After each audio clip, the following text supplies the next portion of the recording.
Hey guys, we are going to be working on lesson 12 today.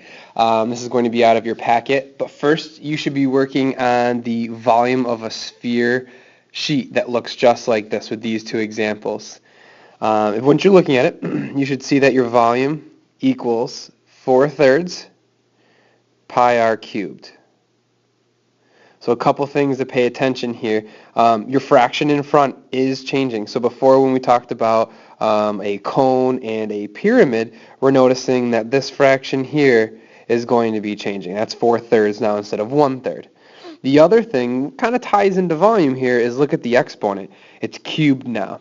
So we're going to be using this formula, which again you can find on your reference sheet. It's on both first regents and the second regents, and you'll be able to reference these at any time. So you never really have to remember them like other things.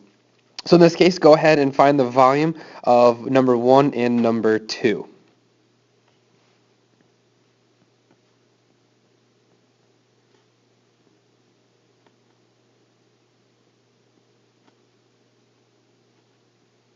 Always make sure that you're writing your general equation first. I'll give you a minute to do that.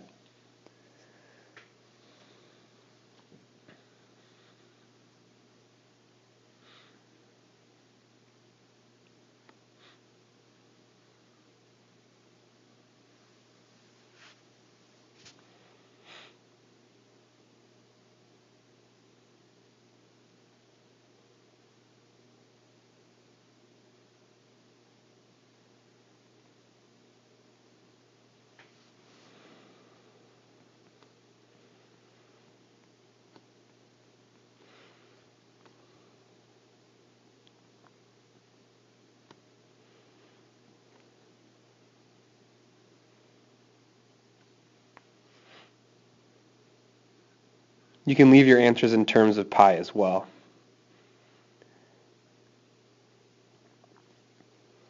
The radius for the first one is 4, so that's the only substitution you have to make there. After you simplify everything, if you raise 4 to the third and then you multiply it by 4/3, you will get a decimal. But you can always, in your calculator, go and press math enter, and you can go ahead and get a fraction. And again, this is going to be our exact value, kind of like something that we used yesterday. So this is 256 pi, and that's going to be your centimeters cubed. The next one here, and it looks like I'm kind of running out of room here, your radius is going to be half of this diameter. The diameter is given as 11.9, so half of that is going to be 5.95.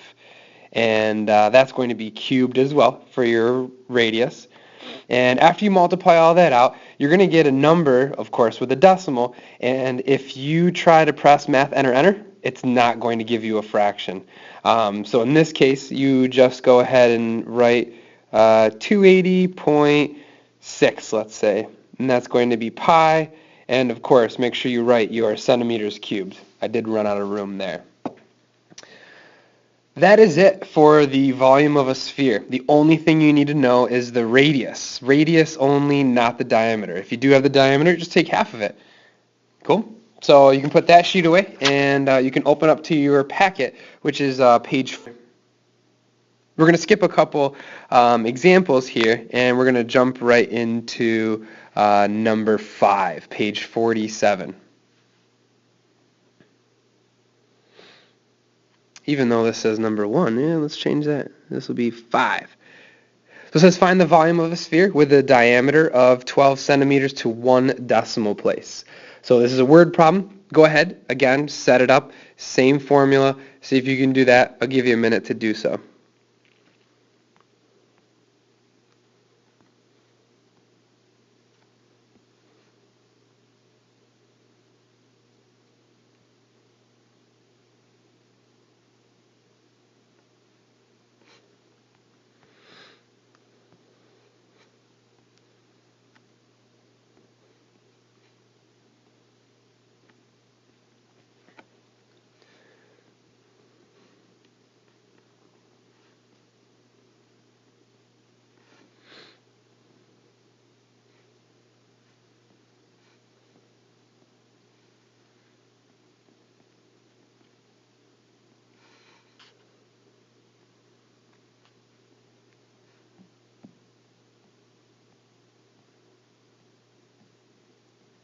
After you do all that, you should have your radius this time to be 6. They did give you a diameter.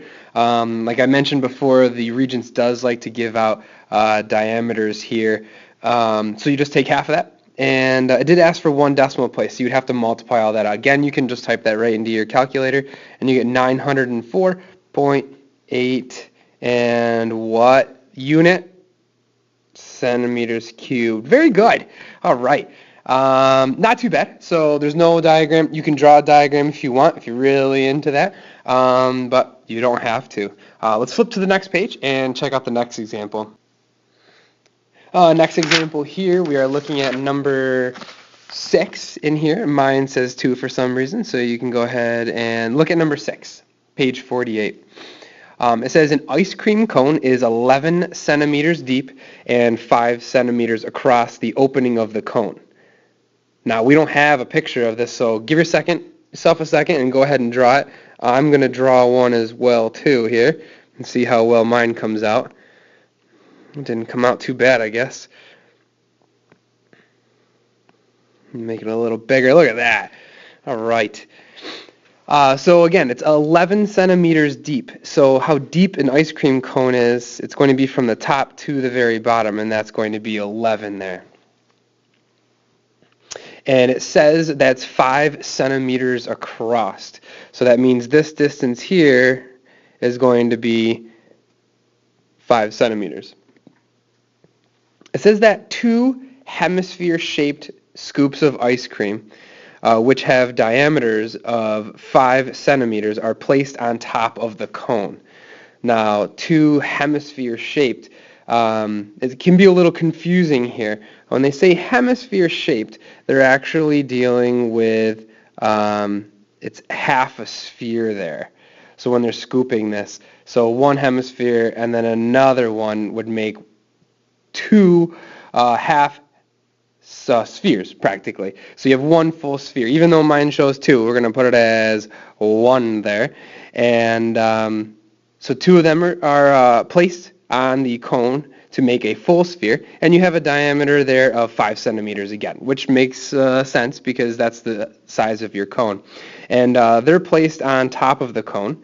If the ice cream were to melt into the cone, will it overflow? So you think now you have this solid ice cream, and you're looking to see if this ice cream would completely melt and go inside of this cone and actually fill it up or overflow it, or depending on what the volume is. So the volume is how much space this stuff, in this case it's ice cream, will take up. We know there's a bunch of empty space in that cone, and this is a cone here, so let's actually do the volume of a cone here. We're going to find the volume of the cone and actually compare it to the volume of the ice cream. So when we look at this, the volume of the cone, you go ahead and look at your reference sheet from yesterday. It's going to be 1/3 pi r squared h. Remember, the pi r squared is the area of that circle. The height is giving us the third dimension, and we always know that it's 1/3 of a cylinder when we're relating a cone to a cylinder. Go ahead and substitute your values in. You have your pi.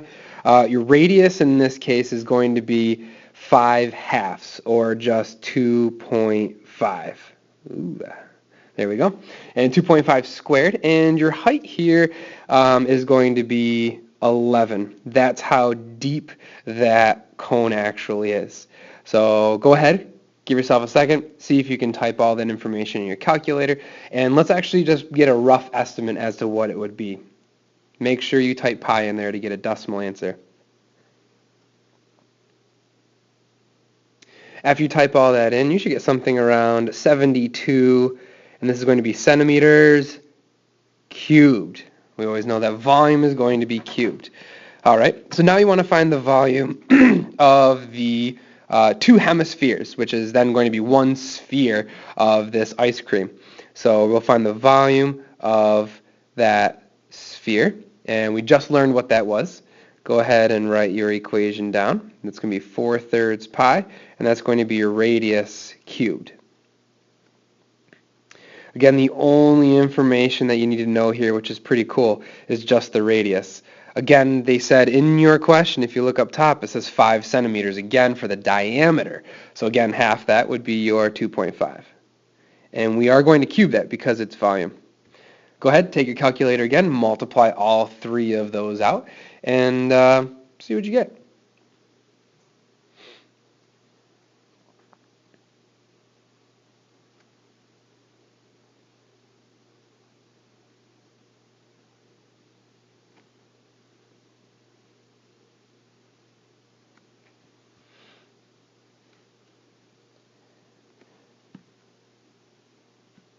Now you should notice after you type in all of your information for the volume of that sphere, you notice here that this 65.4 centimeters cubed is a little bit smaller than the volume of that cone.